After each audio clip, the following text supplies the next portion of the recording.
Hello, welcome to my channel, or welcome back if you've been here before. My name is Bethanne, and we are just coming up on my 6-month anniversary of posting content on Booktube. So I kind of wanted to check in just about how it's going. So I wanted to just start out with a super quick overview of like why I decided to start posting videos on Booktube and whether I feel like I'm accomplishing my goals.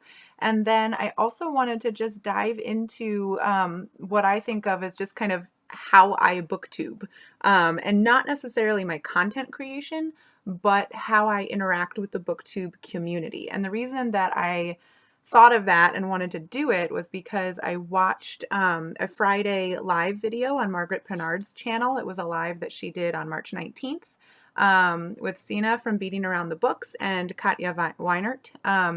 And as part of their conversation, they ended up having a bit of a conversation about sort of how do they decide to watch videos, when do they comment, when do they subscribe, that sort of conversation.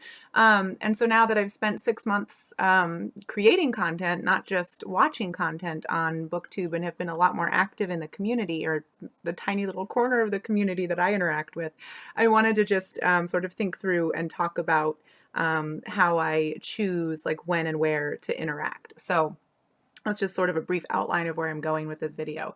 But so to start, so I posted my first video on September 29th, 2020. Excuse me, yes, 2020.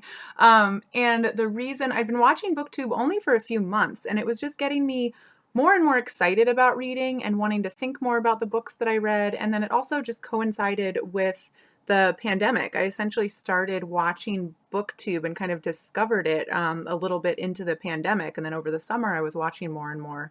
And with the pandemic, going a little stir crazy occasionally and being at home all the time with all of my lovely books, I was trying to read more. And just in general, I had been trying to read more actually ever since I moved to Minnesota in 2018. So I'd already been trying to be more intentional about it. Then the pandemic happened. I wanted to read even more, but also because of the lack of social life during the pandemic, one of my old book clubs that I'd been in 2010 and 2011 actually resurrected itself virtually with the same women, which is really wonderful. Women and one guy, I should say, actually. And then a group of my friends from high school also, we just decided to do a little book club. And I was like, this is awesome. And this is what's been missing in my life as I've like moved around and been hanging out with science people that just do science all the time. And it's like, no, I need people who read everything and want to talk about it with me.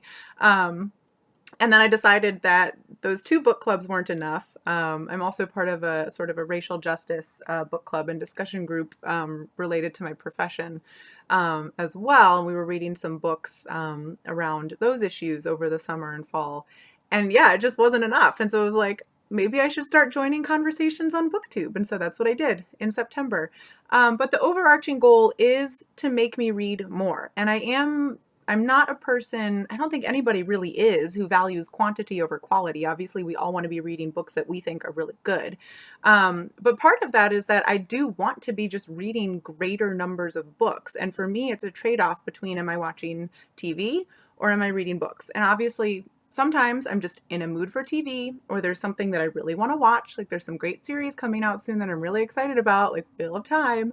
But it's just so easy to just hit play on Netflix, and then before you know it, your evening's gone without me making an intentional decision that that was how I was going to spend my evening. And so I wanted to get away from that, and reading more books is a good goal setting technique for me to do that, because it's pretty easy for me to read more books.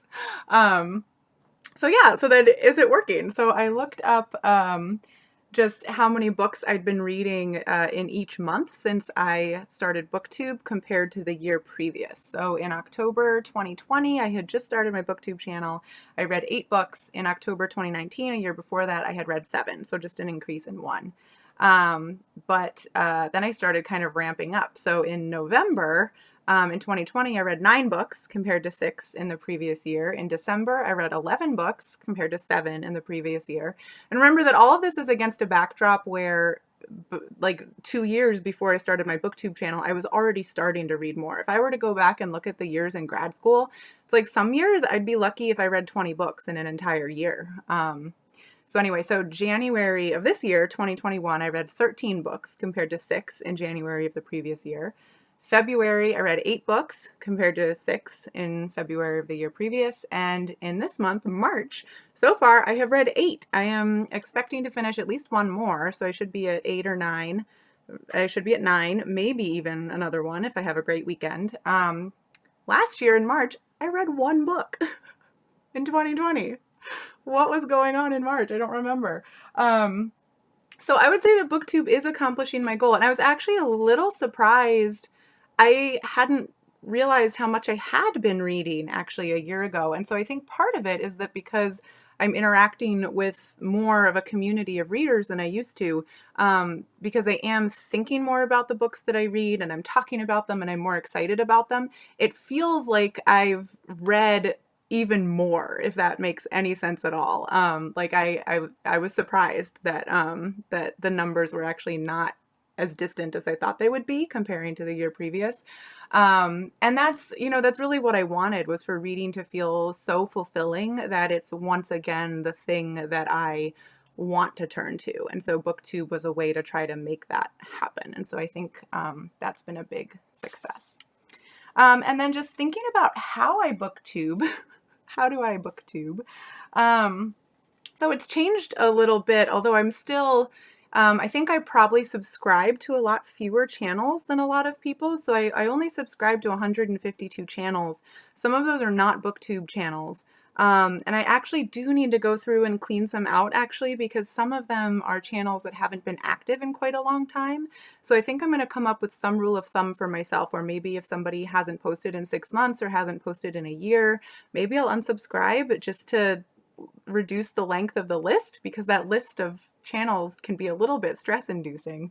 And I'd just be curious what other people do. So I would say of the 152 channels that I subscribe to, there's maybe 10 or so where I pretty much want to watch every video that they make.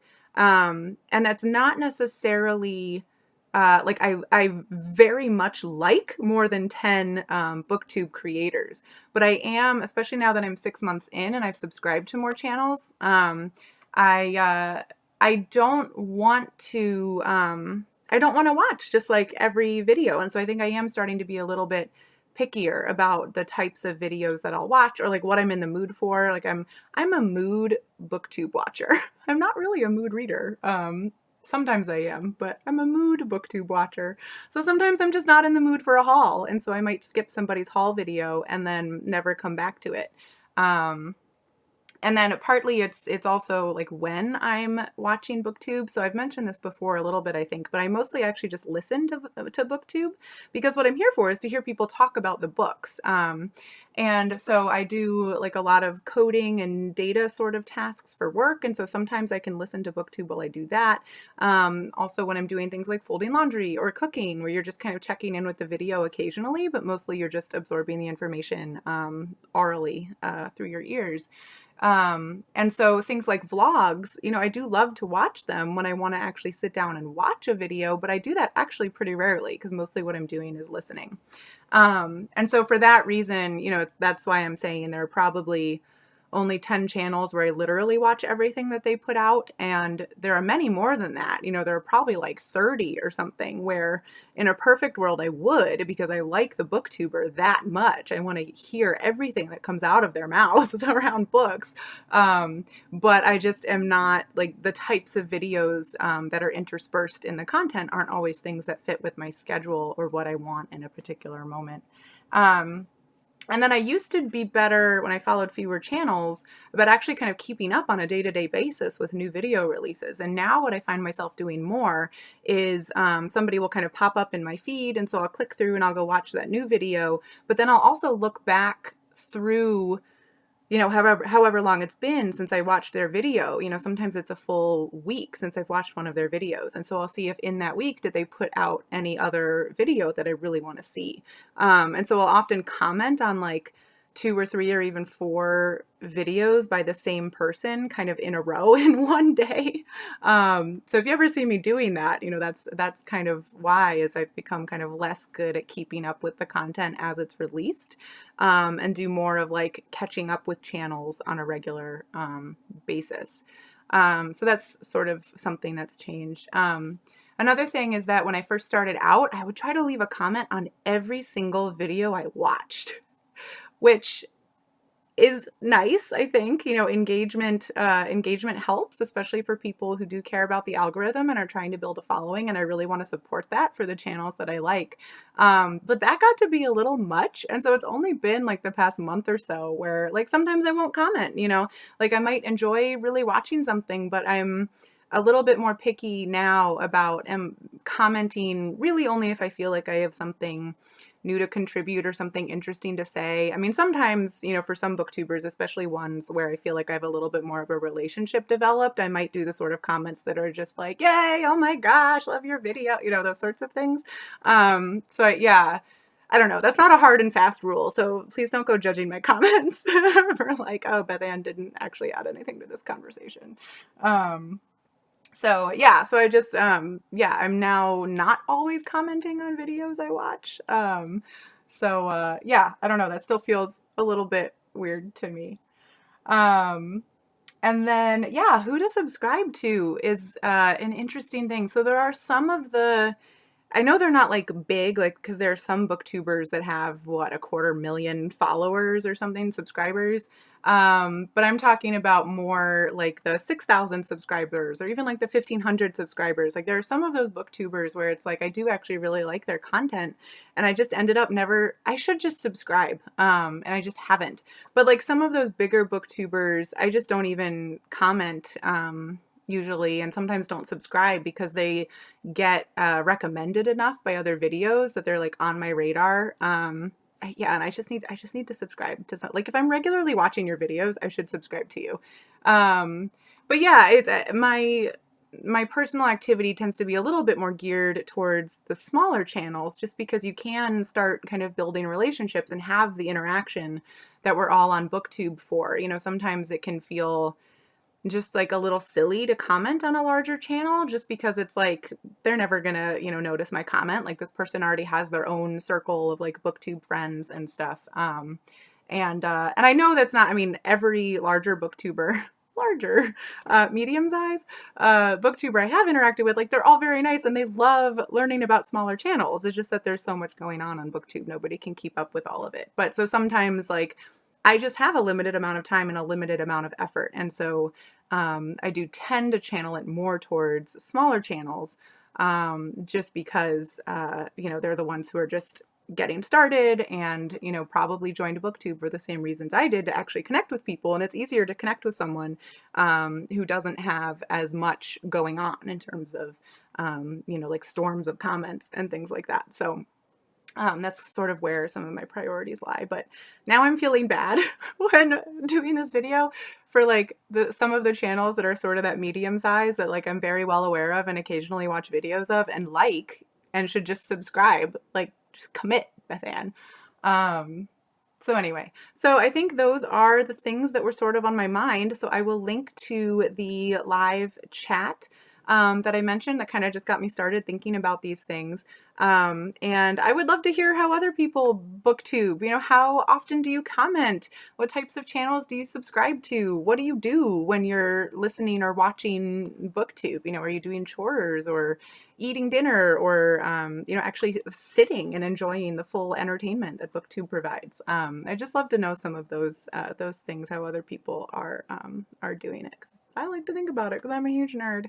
All right, so with that, happy 6 months on Booktube to me. I hope everyone is having a great weekend and reading good books. If you're not already subscribed to my channel, please check out my other more bookish content. And I hope to see you all in the next video. Thanks. Bye.